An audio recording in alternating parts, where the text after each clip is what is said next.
Bonjour à tous, nous poursuivons le travail sur la semaine des parfaits petits poètes avec aujourd'hui le virelangue.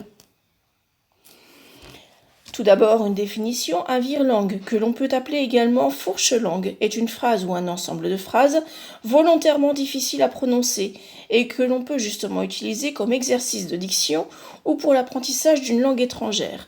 Jeu de mots très ancien et le plus souvent adressé aux enfants, le terme, lui, est un néologisme. Alors un néologisme, c'est un mot qui a été récemment créé. Le préfixe néo signifiant nouveau.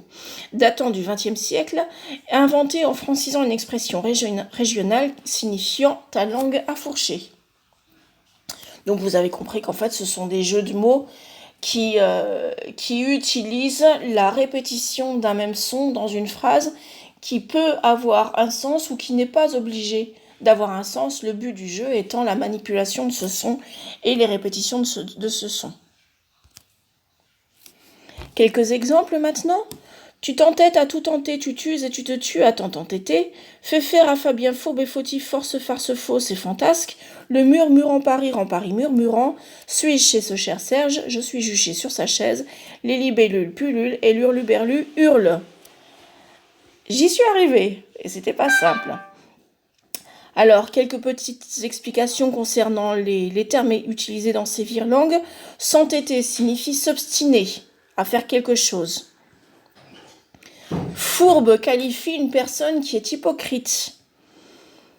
Force ici signifie beaucoup. Donc force, farce, fausse, ça veut dire beaucoup de fausses farces. Et fantasque, c'est bizarre, saugrenu.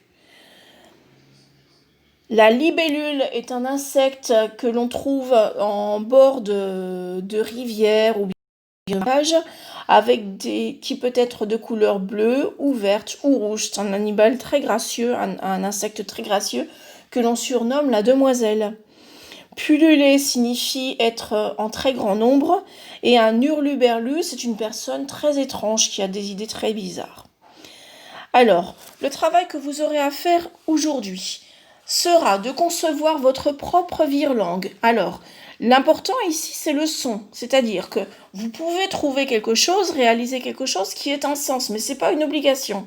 Le but du jeu ici, c'est vraiment d'avoir des sons qui se répètent avec une difficulté à les prononcer.